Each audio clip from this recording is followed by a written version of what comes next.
La palabra de Dios es tan importante en la vida del cristiano como lo es el alimento diario para nuestro cuerpo. Estudia con nosotros el capítulo del día en Reavivados por su palabra. Primero de Samuel 18. Después de la impresionante victoria del pequeño David contra Goliat, este capítulo describe cómo se desarrolla la relación de David con el príncipe Jonatán y con el rey Saúl. Estudiemos. Primero, amor de Jonatán. El texto inicia diciendo: aconteció que cuando David acabó de hablar con Saúl, el alma de Jonatán quedó ligada con la de David, y lo amó Jonatán como a sí mismo, declara el verso 1. Después de eliminar al gigante, a David, cuyo nombre significa amado, no lo dejaron volver a casa según el verso 2. El joven conquistó el corazón del príncipe Jonatán, quien hizo un pacto de amistad con David, le otorgó su manto y le regaló sus armas de guerra, un símbolo de investirlo como un príncipe más del palacio real. Parece que Jonatán admiró a David por sus excelentes cualidades. El verso 5 agrega: y salía David a donde quiera que Saúl lo enviaba, y se portaba prudentemente. Entonces lo puso Saúl al frente de su gente de guerra, y era bien visto por todo el pueblo y también por los siervos de Saúl. Hasta aquí todo va muy bien en la historia. David se había convertido en un héroe nacional, gozaba del aprecio del príncipe, y todo lo que hacía Dios lo prosperaba como con José. La actitud de Jonatán es admirable. Nunca sintió celos por el tremendo éxito de David. Siendo un humilde pastor de ovejas, lo trató como un hermano, lo apoyó y hasta lo protegió de los celos de su padre. Incluso cuando se dio cuenta que David era el próximo rey de Israel elegido por Dios, siguió siendo un fiel amigo.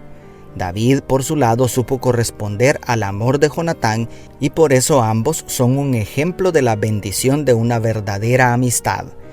¿Cuántos se necesitan hombres y mujeres como Jonatán? Segundo, celos de Saúl. Cuán hermoso fuera este capítulo si terminara en el versículo 5. Pero a partir del 6 inicia una espiral de celos del rey Saúl contra el joven David. Tras escuchar el canto de las doncellas, Saúl hirió a sus 1000 y David a sus 10,000 en el verso 7. Saúl se enojó mucho.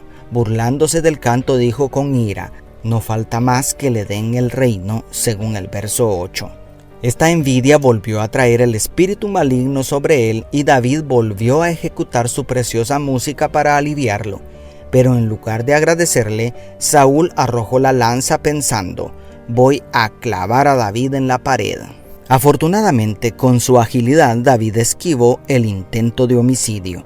Luego, con el fin de eliminarlo, lo puso al frente de la batalla, pero David se conducía prudentemente en todos sus asuntos, y Jehová estaba con él, según el verso 14. Después quiso eliminarlo por mano de los filisteos con el pretexto de hacerlo su yerno. Además de la mala intención de asesinarlo, vemos la ruindad de Saúl porque ya había jurado dar a su hija a quien matara a Goliat, es decir, David ya había ganado el derecho de casarse con la princesa.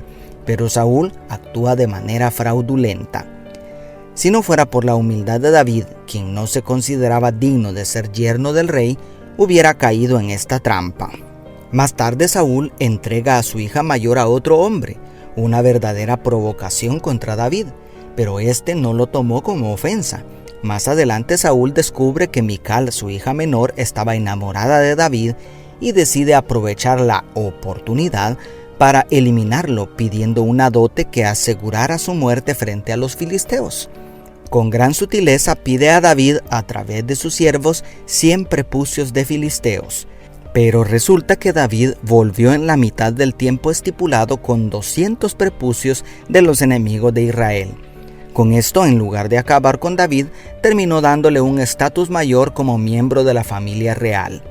De manera que el verso 29 dice: por eso tuvo más temor de David y fue enemigo de David todos los días de su vida. Y el 30 agrega para terminar el capítulo: David tenía más éxito que todos los siervos de Saúl, por lo cual su nombre se hizo muy famoso. Definitivamente, la envidia y los celos enceguecen tanto que nos pueden arrastrar a sacar lo peor de nuestra naturaleza caída. pero también te invito a contemplar el ejemplo de David. Él simplemente trató de honrar a Dios siendo el más humilde de los siervos y por eso Dios lo exaltó hasta su trono. ¿Qué eliges para ti hoy?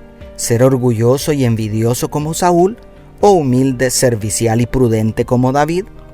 Dios te bendiga, tu pastor y amigo Selvin Sosa.